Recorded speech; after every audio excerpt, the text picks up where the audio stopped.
সেইকাৰণে প্ৰয়োজন সাপেক্ষে ফ্লেটত সামূহিক কাম, কোনো ব্যক্তিগত কাম নহয়, সামূহিক কাম কৰিবৰ বাবে এতিয়াৰ পৰা MLA সকলেও ফাণ্ড দিব পাৰিব আৰু ৰাজ্য চৰকাৰেও বিভিন্ন বিভাগৰ পুঁজি প্ৰয়োজন অনুসৰি দিব পাৰিব। আনটাইড ফাণ্ডে হওক বা আন মিউনিচিপালিটিয়ে বিচাৰে কিবা ফাণ্ড দিব বিচাৰে, তেওঁলোকে এতিয়াৰ পৰা ফ্লেটতো পুঁজি দিব পাৰিব।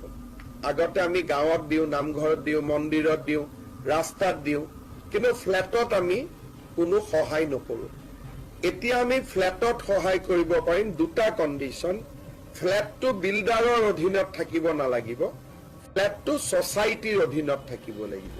দ্বিতীয়তে কামবিলাক কমন কাম হ'ব লাগিব, যে গোটেই বিল্ডিংটো ৰং কৰা বা পানীৰ ব্যৱস্থা কৰা বা ফ্লেটত এটা মন্দিৰ নিৰ্মাণ কৰা বা ফ্লেটত এটা অডিটৰিয়াম নিৰ্মাণ কৰা, যিবিলাক কমন কাম প্ৰত্যেকজনে ব্যৱহাৰ কৰিব পাৰে, তেনেকুৱা ধৰণৰ কাম। কিন্তু কোনোবাই যদি কয় যে মোৰ ঘৰখন ৰং কৰি দিয়ক, সেইটো নোৱাৰে।